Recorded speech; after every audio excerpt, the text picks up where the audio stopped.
essa secura, como está, ou pelo menos as condições que provocam essa secura, isso vai continuar? Pois é, Márcio, em algumas regiões do país, a gente teve aquela passagem dessa frente fria nessas últimas semanas, Sim. ajudou a dar uma aliviada, trazer um pouco mais de umidade para boa parte do país, mas o que a gente vai ver a partir de amanhã, então, são as temperaturas voltando a subir e essa secura ficando cada vez mais intensa também. Vamos dar uma olhada nas imagens de satélite para a gente ver o que está acontecendo.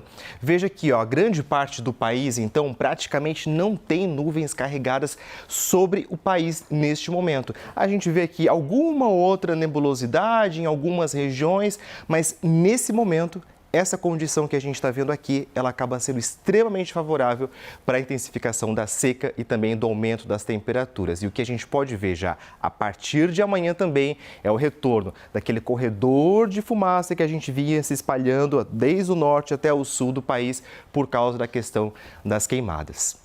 A quinta-feira deve ser muito quente nas regiões norte e também centro-oeste. Goiânia tem máxima prevista amanhã de 32 graus. Campo Grande pode ir aos 34 e Cuiabá beirando aqui os 40 graus.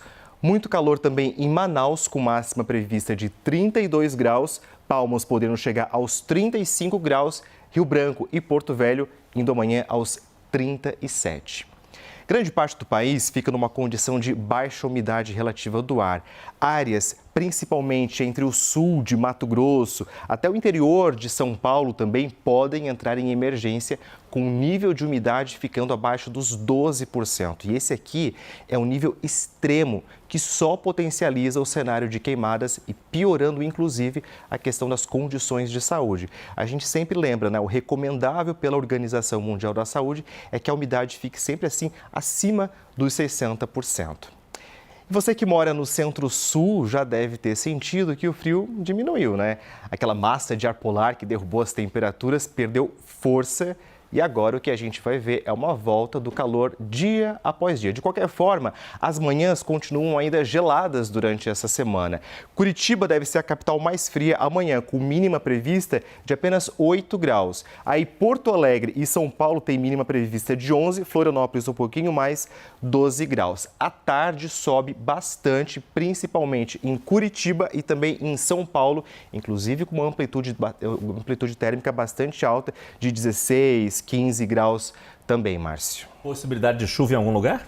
Possibilidade de chuva que a gente vai ver ainda são em alguns pontos do país, muito pouco ainda. No restante do país a gente segue com aquela secura, mas ainda bem que não é uma estiagem tão generalizada que a gente vai ver nesse próximo dia. No sul do país, o que a gente vai ver então é uma nova frente fria se formando. Por isso, há essa chance de chuva basicamente na fronteira oeste, aqui na região de Campanha, também gaúcha. Deve ser aquela chuvinha um pouco mais moderada e aí dessa vez então essa frente fria não deve ter força suficiente para poder avançar para outras regiões como a gente viu na semana passada.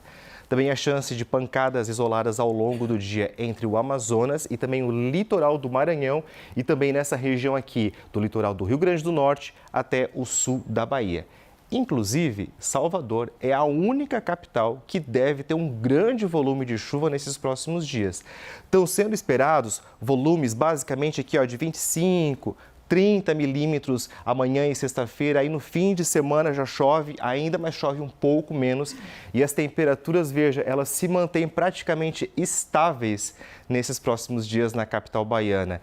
No restante do país, Márcio, o que a gente vai ver então, já de repente, se o pessoal quiser se preparar para o fim de semana, é tempo firme, sol, calor, temperaturas no fim de semana beirando ali ou passando dos 30 graus em várias regiões. Aproveitar com cuidado, se hidratando para evitar a secura e a estiagem que a gente está vendo, principalmente com essa possibilidade de retorno das queimadas. Isso é o que mais preocupa nesse momento. Obrigado, Marco Antônio Mendes. Uma boa noite. Valeu.